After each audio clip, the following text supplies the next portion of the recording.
Hi everyone, I'm Yufei LU, and I'm going to present today about how Selma and Louise represent feminism through the metaphor of the gun.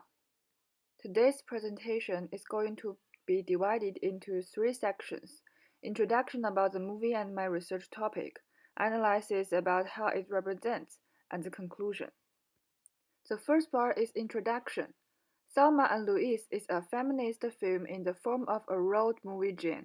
In the traditional road movie, it was mostly a couple of a man and a woman or two male bodies, because only romance between a man and a woman or friendship between two men were allowed to appear in this masculine adventure-themed film with the male audience as the main object. The film's appearance confirms the possibility of an alternative travel partner in the movie industry. This is seen as a feminist film representative of the struggle against the patriarchal society. The first theory I'm going to use in this essay is metaphor. Concepts form the basis of human thinking. Many concepts, especially abstract ones, are metaphorical.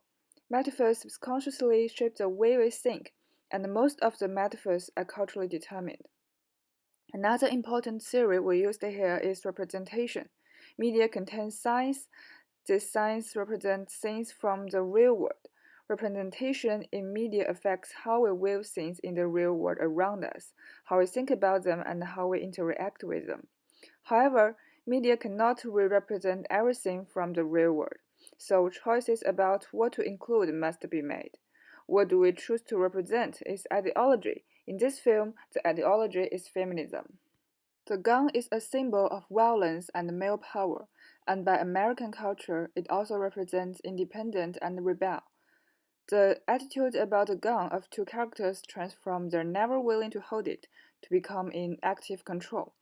And the purpose of using the gun is also changed from self-defense to gain benefits. In this process, two characters are transformed from delicate and beautiful female gender images into violent and decisive masculine images.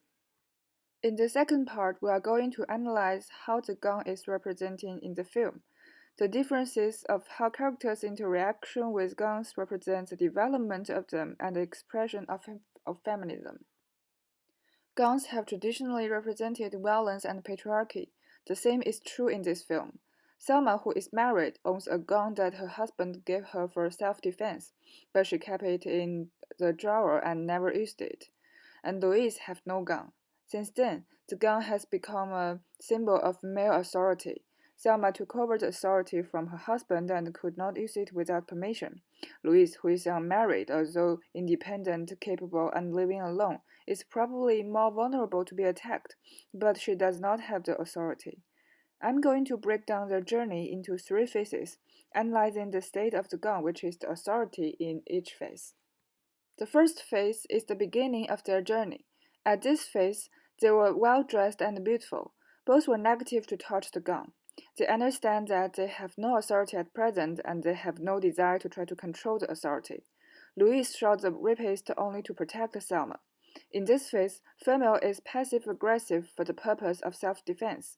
They are forced to take over the violence initiative without any desire to control it. That's why the police representing justice and law said they had a chance. The second phase, I think, was after all their money was stolen by Brad Pitt. Their initial self-defense was completely harmless. They were driving to Mexico on their own car with their own money. But when the last hope of self-help had been stripped away, Selma made the first active use of authority for survival. She used the power to gain more power, which is another gun robbing from the police. At this point, their attitude towards dominant power has changed from negative response to active strive for. Phase 3, Selma and Louise has become the real wanted.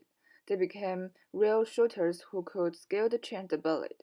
Their attitude towards provocation changed from ignoring to confronting and even attacking the opposite. They didn't obey the fate, but straight ahead towards freedom. At this phase, they have taken completely authority into their own hands. Their attitude towards power has changed from, I know I can have it, but I don't want it, to do whatever it takes to increase the power in my hands. Here it is, the conclusion of this research. This film takes gun as a metaphor of male-dominant power, and through a series of gun presentation and development, the two characters, Selma and Louise, grow up in their journey. Although they have been suffering from social injustice for the whole time, they have never sought to stand up and fight back before. Under the pressure of reality, they picked up the gun step by step, saw the fate, and hold the power. Here is my bibliography, and thanks all of you for watching. Have a good day.